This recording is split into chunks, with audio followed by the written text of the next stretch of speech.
All right, hey there, data rock stars. Today we are checking in again on fun with personal data.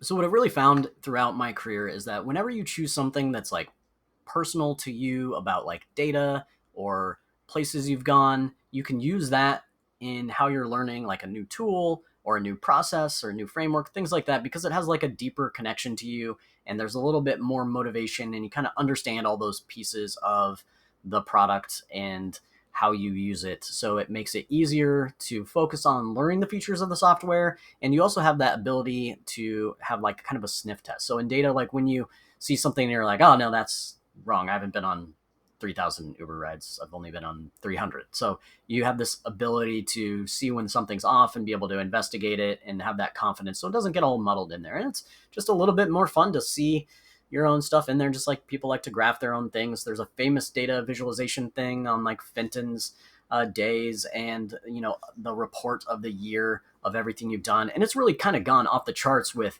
the sort of personal data in Fitbits and Whoops and all the fitness trackers and sleep trackers and heart rate trackers and GPS trackers for running and planes and biking and so much more. So now we have the ability to look at a lot of our data, and we already have some posted on YouTube on the channel, and we're going to go through how to request for that data today, and then I'll point you to those videos if you want to explore those in Tableau. But you can use this data in almost anything, in Excel, in all sorts of other more technical developer tools or SQL or something like that.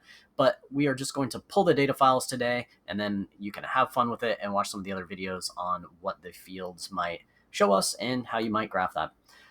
But we will start with just asking for the data. So a lot of the sites now in the kind of mission of data transparency, whether by law or just by kind of consumer relations, on making it easy for you to understand what they have about you in their systems, and you can choose whether to delete it, close your account, or just know what's there.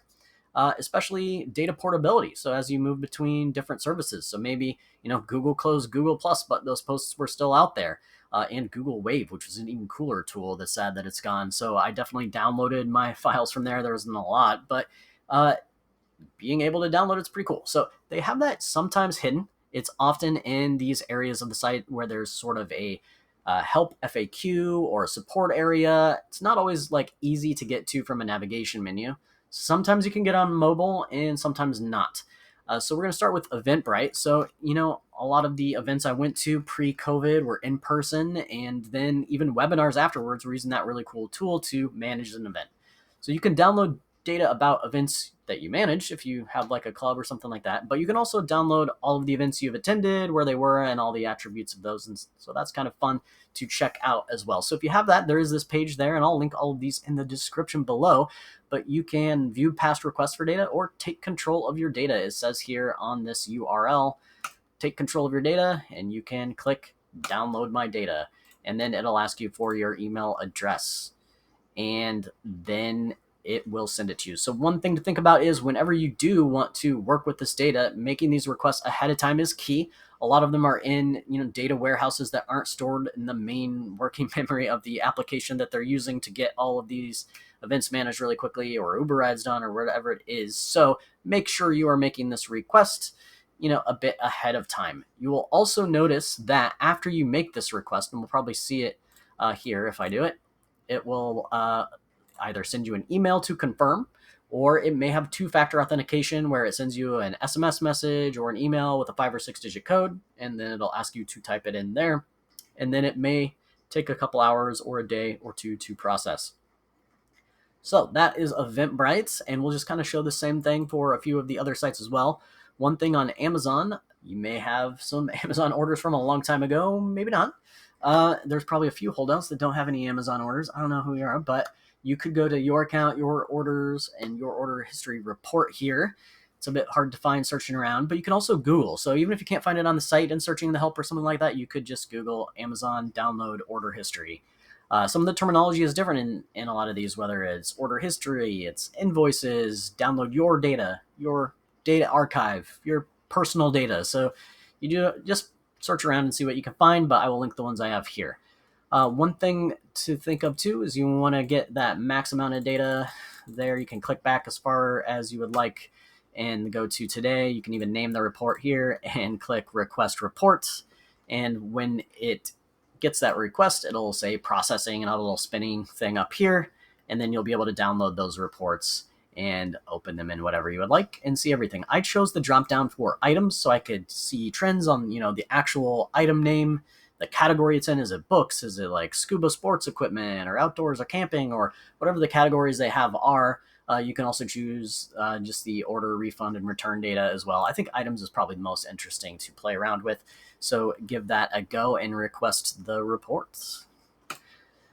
Similarly to Uber, so you can go to the Uber help page. There's a section here about personal data, and then you can click request a file of your data to download. I've already done that, so it says we've received your request. So I'm waiting on that email. They'll send you one email that says we got your request, and then later they'll send you another one that says it is ready to download.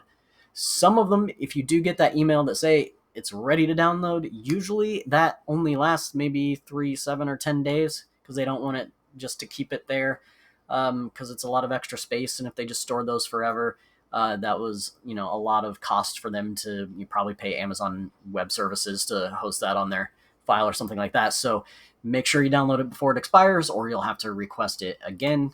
Lyft has a similar spot as well here. If you see it, I'll click back a little bit. There is under the delete my account page, which be careful not deleting your account. Hopefully they'll ask okay. I know some of them make you type your whole email address exactly again to match it before they do delete, but there's this other section that says you can request to download your file. And it also includes a data dictionary. So that's another thing I talk about in some of my videos. What do the fields actually mean? Because the precise definition of what it is actually kind of a subtle thing. And like, what is a click? What does it count as a click in online things? Or what counts as an order? Is it an order if you canceled it?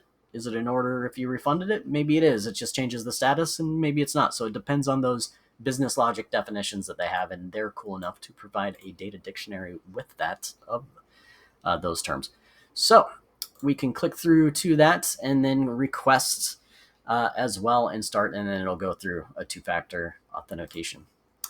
Another one you can do is Doordash. Let's see if I can pull that up for us. There's the manage your account section there and account data and request archive. So you'll do that, and as soon as you click that, it will do 2-factor authentication. I just clicked it 8 times, so I probably don't want to click it again.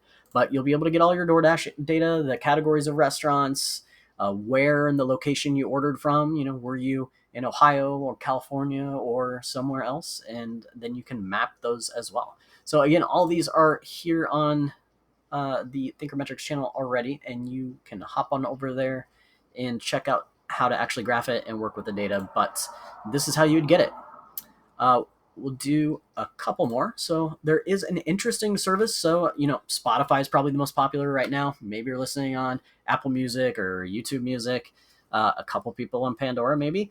But over the history of all these online streaming music services, as we moved away from MP3s using Winamp, one of the most fun little pieces of software with crazy little skins on it, we went to all of these, but it's changed over time. And that's kind of an interesting thing with all of these services is they actually come and go. They don't last forever. Spotify will eventually go away. Facebook will eventually go away, maybe sooner than later.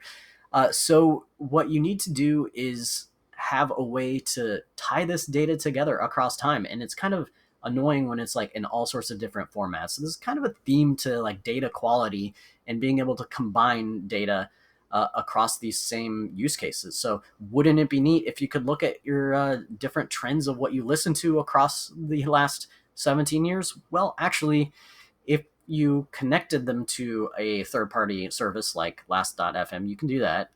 You actually have to do it and then going forward, you have the data. I don't think you can bring in any from the past, but maybe they have some of that in their pro accounts. But anyway, I've been tracking this for quite a while. So there is a lot here, and so it's a lot of fun. So they actually have their own cool little listening reports. You can look at last week, what I listened to. You can also go back and see, over the last year, what I listened to the most.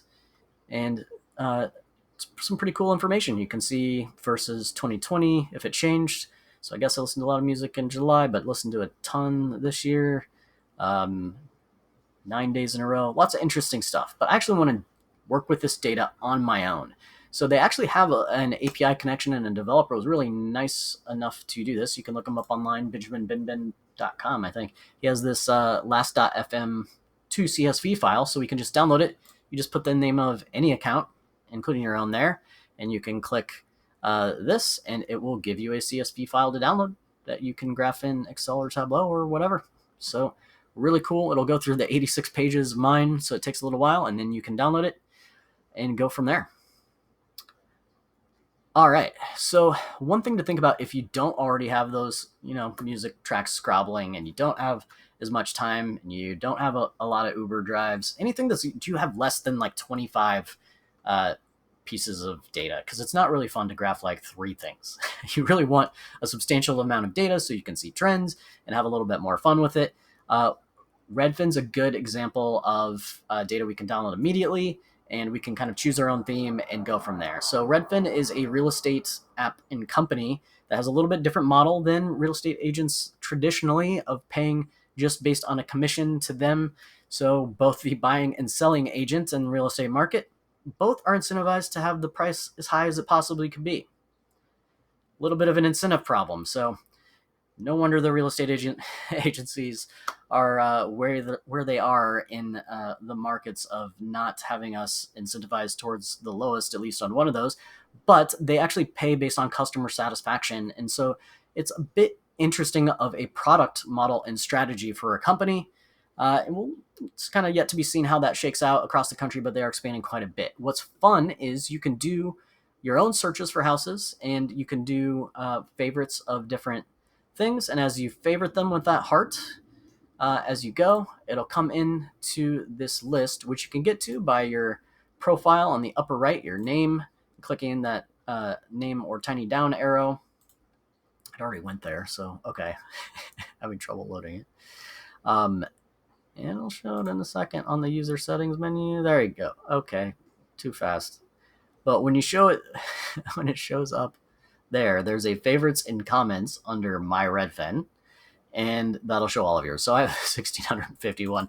It's best if you do this where you can choose some coherent category of things. Like if you choose A-frames all over the country, or geodesic domes, or, houses by a river, or houses you are looking at in Nashville or Denver or Austin, something like that, for either your own interest, or just you want to analyze what's happening there and kind of look at it and see what the trends are and everything there. So just favorite those all like you normally would after being logged in.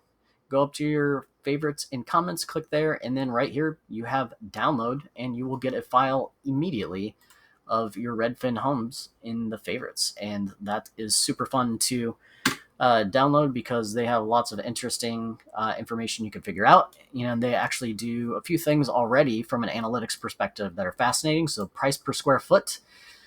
So there's of course little, differences in whether that's comparable to something else. Like you might have something made out of diamonds and gold, and it's like, oh, this is $1,400 a square foot in Ohio, but the $1,400 a square foot in Seattle is a house that is crumbling on the ground and has no plumbing. So you can compare things a little bit with the price per square foot, but maybe there's other things to the story there.